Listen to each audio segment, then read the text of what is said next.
तेरा मंगल मेरा मंगल सबका मंगल होए रे। परम पिता परमेश्वर से मेरी प्रार्थना है कि वो हम सब का मंगल करे, हम सबको अपनी ठंडी छाया में रखे, हम सब का कल्याण करे।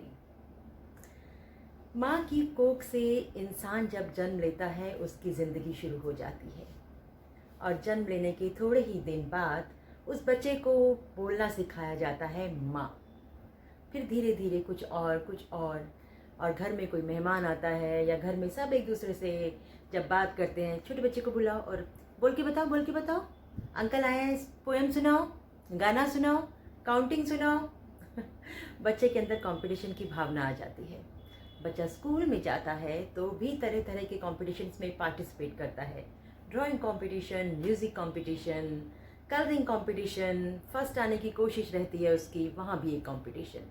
स्कूल से कॉलेज में आता है, कॉलेज में आकर भी उसको लगता है कि मैं इस तरह के मुकाम पर पहुंचूं, इस तरह का मेरा ग्रेड हो कि मुझे एक मल्टीनेशनल कंपनी में एक सीईओ की पोस्ट मिले, एक अच्छी जॉब मिले, या अगर बिजनेस में जाऊं तो अपने बाप दादा का नाम रोशन कर सकूं, मैं इस ऐसे मकाम पर पहुंच जाऊं।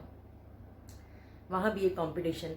जॉब में पहुंचता है तो वहाँ पर फिर एक कंपटीशन कि कैसे रेस में सबसे आगे हूँ, सब अपने जूनियर्स को पीछे छोड़ूं और मैं एक सीनियर बन के सबके ऊपर हुक्म चलाऊं, सबके ऊपर अपना सिक्का जमाऊं। उसके बाद शादी होती है तो अपने वैवाहिक जीवन में वो आगे बढ़ने की सोचता है, अपनी बीवी को खुश करने के लिए तरह तरह के काम और ज़्यादा करता है ताकि उसकी ज़रूरतें पूरी कर सके और अपने आप को सोशल लेवल पर एक पहचान बनाकर सबके सामने प्रेजेंट कर सके। कंपटीशन पर कंपटीशन, कंपटीशन पर कंपटीशन, और इस कंपटीशन पर चलने के चक्कर में हम प्रोफेशनल लेवल पर तो बहुत कुछ पा लेते हैं, लेकिन पर्सनल लेवल पर वाकई बहुत कुछ छूट जाता है। लेकिन क्या कभी सोचा है कि हमें एक्चुअल में कितनी ज़रूरत है, हमें कब रुकना है, कहाँ रुकना है, हमें लाइफ से कितना चाहिए? अभी कोरोना के टाइम में जब हम लोग सब अपने अपने घरों में बैठ गए थे तो हमें लगा था कि हमारी ज़रूरतें ही कितनी हैं। सिर्फ खाना और कुछ ज़रूरी मूलभूत ज़रूरतें पूरी हो जाए तो शायद हमें ज़रूरत ही नहीं है कुछ काम धाम करने की। लेकिन जैसे ही ज़िंदगी पटरी पर लौटी, फिर एक भागदौड़ शुरू, फिर कंपटीशन शुरू, फिर दुनिया रास्ते पर।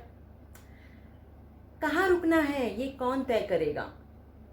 भाई सूरज भी शाम ढलते ढलते वापस लौट जाता है पश्चिम की तरह। लेकिन हम कैसे जानेंगे कि हमें ज़िंदगी से कब तक कितना चाहिए और हमें कब और कहाँ रुकना है? टॉलस्टॉय की एक बहुत ही फेमस स्टोरी आज आपके साथ शेयर करती हूँ।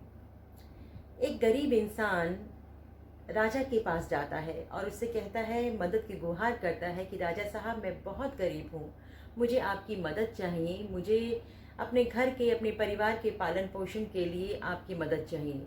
राजा साहब बहुत दयालु होते हैं, वो कहते हैं ठीक है मांगो, तुम्हें क्या चाहिए?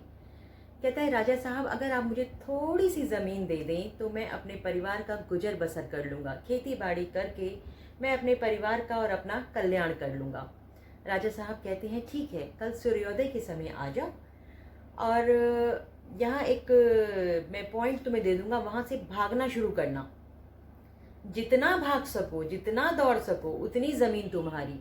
लेकिन मेरी ये शर्त है, सूर्यास्त से पहले तुम्हें लौटकर उसी पॉइंट पर वापस आना होगा। अगर तुम नहीं आए तो तुम्हें कुछ भी नहीं मिलेगा। बंदा बहुत खुश अपने घर जाता है और अगले दिन सूर्योदय के समय लौटकर फिर राजा साहब के पास, और राजा साहब के आदेश पर भागना शुरू करता है। दौड़ता रहता है, भागता रहता है, चलता रहता है, बहुत भागता है, बहुत भागता है। उसके ख्वाबों में, उसके जहन में सिर्फ और सिर्फ यही होता है कि आज ये मौका मिला है और ज़िंदगी में मौका रोज़ नहीं मिलता, तो आज मैं भाग कर, दौड़ कर अपने लिए, अपने परिवार के लिए मैक्सिमम जितना हो सकेगा उतना इकट्ठा कर लूँगा और अपना भविष्य सुधार लूँगा। वर्तमान का नहीं सोचा। यही हम सबकी ज़िंदगी में भी होता है। हम भागते रहते हैं, दौड़ते रहते हैं। वर्तमान में हम प्रोफेशनल लेवल पे तो एक हाइट पे पहुंच जाते हैं, लेकिन पर्सनल लेवल पर हम बहुत कुछ पीछे छोड़ जाते हैं, अपना घर, अपना परिवार, अपने रिश्ते, अपने नाते। तो भाई वो बंदा भागता रहता है, दौड़ता रहता है, उसे भूख लगती है, प्यास लगती है, सब कुछ निगलेक्ट करता है, बस भागता ही रहता है। सूरज सर पर है लेकिन उसे कोई चिंता नहीं, बस भागे जा रहा है, भागे जा रहा है। फिर अचानक याद आता है कि राजा साहब ने कहा था कि भाई सूर्यास्त से पहले लौट कर भी आना होगा, नहीं आ पाए तो तुम्हें कुछ भी नहीं मिलेगा, मतलब कुछ भी नहीं मिलेगा। वो सोचता है कि अब तो बहुत देर हो गई है, लेकिन हिम्मत करता है, हिम्मत नहीं हारता, वापस लौटना, वापस दौड़ना, वापस भागना शुरू करता है। दौड़ता रहता है, दौड़ता रहता है, भूख लगी होती है, प्यास लगी होती है, लेकिन उसे कोई चिंता नहीं होती। उसे लगता है बस कैसे उस पॉइंट तक वापस पहुंच जाऊं और वो राजा साहब से जितनी ज़मीन पे मैं भागा था वो सब मुझे मिल जाए।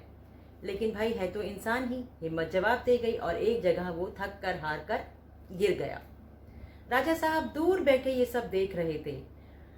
जब वो नहीं उठा तो राजा साहब अपने सैनिकों के साथ वहां आए और देखा तो उस बंदे के प्राण पखेरु हो चुके थे। वो अपनी जिंदगी गंवा चुका था। तब राजा साहब के मुंह से सिर्फ यही निकला, इसे क्या चाहिए था? इसे सिर्फ और सिर्फ 2 गज जमीन की दरकार थी। उसे ही नहीं, शायद हमें भी इतनी ही दरकार होती है अपनी ज़िंदगी से। लेकिन ठीक है, कंपटीशन है और ये ज़माना ऐसा है कि हमें भागना होता है, हमें एक मुकाम तक पहुंचना होता है, लेकिन हमें अपनी ज़िंदगी का मूल्यांकन भी खुद करना ही होगा। हमें ये तय करना होगा कि हमें ज़िंदगी से कब चाहिए, कितना चाहिए, क्या चाहिए, और उसके चक्कर में कहीं हम अपनी पर्सनल लाइफ को खो तो नहीं रहे। परिवार के लिए भी, रिश्ते नातों के लिए भी हमें टाइम देना होगा, खुद को भी समय देना होगा, क्योंकि उम्र तो दौड़ती जा रही है, रेत की तरह मुट्ठी से फिसलती जा रही है। कब इसका इतिश्री हो जाए कुछ नहीं पता। तो ये सोचिए, अपना मूल्यांकन खुद कीजिए कि क्या है हमारी लाइन, हमें कहाँ तक पहुँचना है, कहाँ से आगे क्रॉस नहीं करना। आपको महाभारत का वो किस्सा याद है जब अभिमन्यु ने चक्रव्यूह के अंदर तो घुसना सीख लिया था, लेकिन उससे बाहर कैसे निकलना है वो नहीं जान पाया था, और उसके अंदर ही घूम घूम कर उसने दम तोड़ दिया था। यही तो हो रहा है आज हम सबके साथ, भाग रहे हैं, दौड़ रहे हैं, टाइम ही नहीं है। बीवी कुछ कहती है कि भाई आज शाम को वहाँ चलना, आज मुझे डिनर पे ले जाना, आज चलिए हम कहीं बाहर चलते हैं घूमने, तो बंदा नहीं नहीं मेरी बहुत इंपॉर्टेंट मीटिंग है, अभी मेरे पास टाइम नहीं है, या मेरे को बहुत इंपॉर्टेंट बिजनेस डील होनी है, मैं अभी कुछ टाइम, ये सब बातें मत करो, थोड़े दिन बाद बात करना, फिर मिलेंगे, फिर चलेंगे, फिर खाएंगे पिएंगे, फिर भागेंगे दौड़ेंगे, तो ये सब चलता रहता है। और ऐसे ही ज़िंदगी चलती रहती है, चलती रहती है, बोलो ना मुट्ठी से रेत की तरह फिसलती चली जाती है और बहुत कुछ पीछे छूट जाता है। तो भाई ये कैसे डिसाइड होगा कि हमें कितना चाहिए? ये सब हमको अपनी ज़िंदगी से कितना चाहिए खुद ही डिसाइड करना पड़ेगा। कहीं ऐसा ना हो कि देर हो जाए। तो आज ही सोचिए कि जो ज़िंदगी है जिसमें मैंने सबकी तरह सम्मिलित होकर भागना और दौड़ना शुरू किया था और आज इस मुकाम पर पहुंच गया हूं, क्या मेरी ज़रूरत पूरी होती है या मुझे और चाहिए? और चाहिए तो कितना अपनी पर्सनल लाइफ को देना है और कितना प्रोफेशन को देना है, ये आपको खुद ही डिसाइड करना पड़ेगा। डार्क टू लाइट आइए, अपनी ज़िंदगी के अंधेरों में से निकल कर रोशनी की किरण को पकड़िए, वो ही आपको आपकी ज़िंदगी के अंधेरों में से निकाल कर बाहर लेके जाएगी।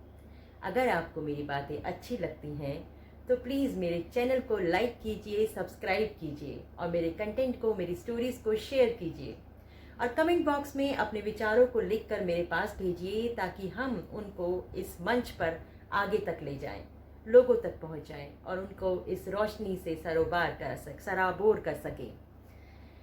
फिर मिलूंगी एक नई बात के साथ, एक नई मुलाकात के साथ, सुगंध के साथ। Dark to light, a journey with Sugandh में। नमस्कार।